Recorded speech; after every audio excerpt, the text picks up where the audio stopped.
All right, welcome to my ethnographic interview project, which is project number 3. So I decided to interview my in-laws because the older generation in my family has passed.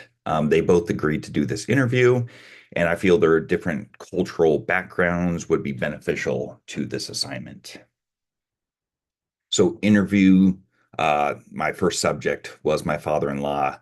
I interviewed him first because he is more traditional, like he is head of the household. He's headstrong, honest, and very opinionated.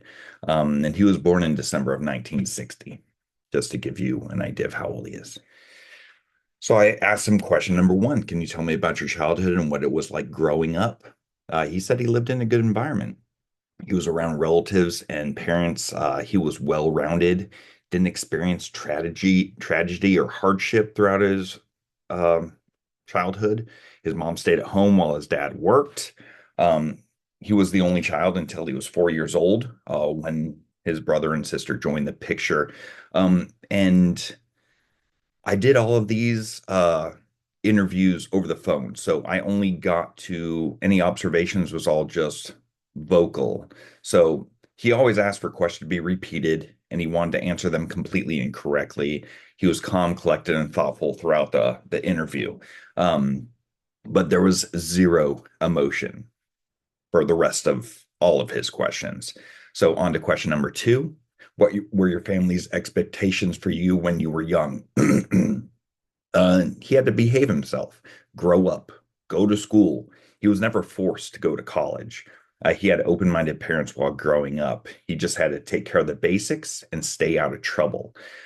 His parents would evaluate to see what he was if he was doing what he was told. He didn't have high expectations or any negativity. He just had to get through high school. So, question 3, how did you transition from adolescence to adulthood? What challenges did you face? Well, the transition portion, he had self expectations rather than people driving it. He just had to finish high school. During his junior year, he knew he wanted to join the military his entire senior year. So, it was stress free in essence. Social pressure didn't influence him or his decisions. He would just seek advice uh, from people who were older than him and already had done stuff with their lives. Challenges, his were just trying to get good grades because he wasn't, I guess, overly book smart, is how he said it. Question 4, what significant events or experiences shaped your early adult life? So the environments provided by his parents was pivotal. The entire family was taken on his family business trips or his father's business trips, which showed him what life had to offer, kind of shaped his direction. He worked from a young age. He had a paper route for the Columbus Dispatch. He worked at an elementary school while he was in ninth grade, and he continued to work and go to school until he graduated from high school. He really wanted me to say that music lyrics were a major influence in his life. Life events. He rode motorcycles from a young age and was pulled over at 11 years old, and he received a traffic violation. Um, I had never heard of this, which it made me laugh. Um, 11. Job responsibilities pushed him to grow up. He had a summer job on Wright-Patterson Air Force Base and worked close to recruiting offices, which pushed him towards the military. Question 5, how have societal expectations and norms changed since you were young? So life was simpler back in the 60s. Things were easier and there were more opportunities for work. It was more of a family-oriented time where his father was involved in his sports. Technology was very limited while growing up, and there were easier access to information, which changed the norm. Well, now there's easier access to information.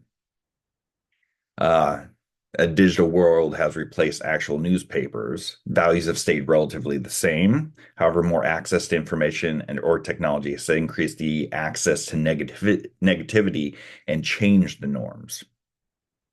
So can you share, question 6, can you share some of the biggest obstacles or barriers you faced in your life and how you overcame them? So number 1, he said getting through adolescence and school was difficult. He wasn't overly book smart, so he had to work harder and dealt with his weak areas on his own. Two, move into the workforce and trying to get ahead. He worked various jobs, joined the military, then he went back to civilian life, where he uses military skills to procure a job. He was laid off, which forced him to change careers and diversify his background. Three, having a family and balancing life as a parent, staying focused and always on the lookout for job opportunities. He chose to make sacrifices to provide for his family. After kids and retirement, learning how to balance your income to expenses, debt ratio, always kept his debt ratio in his favor. Money is something that he always talks and preaches about. So, what accomplishments are you most proud of? Question seven. So, succeeding throughout various jobs he had during his life, being smart financially by investing for retirement, having a family, their accomplishments became his. Travels throughout his life and all the life experiences he's had. He was in the military and he moved quite a bit, and you'll see in the second interview. Um, he's satisfied with all the things he hasn't done, which kind of opened my eyes to that one, or had the opportunity to do. He always kept anything negative down to a minimum. So, question eight, how did you deal with periods of uncertainty or precarity in your life? Uh, he didn't think about it too much or focus on the negativity. That way, he could handle the situation and do everything he could by learning from things that went wrong or right. He also learned from other people, just being okay with going down a different path than others by keeping an open mind and think of how to stay ahead in life. Question nine, what legacy do you hope to leave behind for future generations? He does everything for his family. He doesn't care about anything outside of that. Doesn't need self or societal recognition, doesn't need anybody else's approval. Just learn how to stay healthy, be successful financially as it plays a role in happiness and makes life easier. Last question was, what advice or expectations do you have for the younger generation today? His expectations were try to behave, respect others, follow the footsteps of good people that they know, think higher of themselves. Don't be hard on yourself, pretty much. Follow the rules, laws of society, and don't fool yourself because you are capable. Advice. Take time to talk to successful people. When you're done with school, strive to get a job. Pay yourself first, which money, investments. Grow successfully in your career. Invest, keep debt low.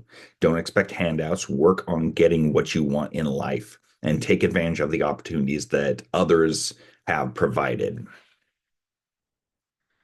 All right, for my second interview, I interviewed my mother-in-law. She is a very traditional Hispanic woman who loves cooking, is compassionate, loving, and very feisty. She was born in December of 62. So back to question one for her. Can you tell me about your childhood and what it was like growing up? Her family was extremely close knit. So she was always surrounded by family. On Sundays, they would attend church, then go to the grandma's or aunt's house for food and games. She had very minimal responsibilities. She spent most of her time swimming with family or hanging out with her friends. She was pretty much a tomboy. She said she grew up in a small town, so family was always included. Um, the observations, I could hear her voice and how much she loved and missed those, excuse me, early family gatherings. So question two, what were your family's expectations for you when you were young? She didn't have a lot of responsibility. Mainly, she was required to finish her homework, behave in church, and when out in public, and to hang out with her family. That was an expectation. So, three, how did you transition from adolescence to adulthood? What challenges did you face? She said she transitioned very quickly because she became a mom at 18 years old. She didn't get to finish high school since she needed to stay at home to take care of her son. And she got married very young and moved away from her parents and close family. Um, I did notice that she had a tough time talking about becoming a mom and kind of leaving her family. So, question four, what significant events or experiences shaped your early adult life. She did get her GED. She always worked on getting her kids and household ready to move to different states or countries because her husband was in the military. She started working to bring in extra money and took care of her kids. They moved every 2 to 3 years. Question five. How have societal expectations and norms changed since you were young? Well, she said, just like her husband, technology has changed quite a bit. No more family gatherings. Everyone has their own social life. She didn't have any family that lives close. Um, she always went to Mexico without a passport when she was younger, 2 to 3 times a week, and it wasn't dangerous like it is now. Groceries and beer were cheaper in Mexico. She would go with her friends to the disco in Mexico and dance and drink. Observation, I could tell the loss of family gatherings took a toll on her from the sadness in her voice. Um, so, question six, can you share some of the biggest obstacles or barriers you faced in your life and how you overcame them? So, she became a mom and moved constantly, but she did make her own family. She went to work to help out her family, and she had to really push through that to keep it going. You know, work was driving a school bus, and currently she actually worked with special needs, but special needs folks. Question seven, what accomplishments are you most proud of? She said her two great children, their success in keeping their families close like how she did. And I could really hear the joy in her voice when she talked about her children. Something I obviously just make her extremely proud. So, how did you do with periods of precarity or uncertainty in your life? Question eight. She had a great husband who helped her deal with everyday life, and she relied on him and her family, parents and sisters, when it was needed. Question nine, what legacy do you hope to leave behind for future generations? She just wanted to overall say how good of a person she is and how important family is. Question 10, what advice or expectations do you have for the younger generation today? She hopes they have a happy life, that they can trust and stay connected to their family. School and learning is important, and overall keeping up with life. So, in summary, from these two interviews, this project really made me realize how different we all are. We may grow up in similar fashions or households, but our responses will always be subject to our life experiences, which are rarely the same. So, thank you.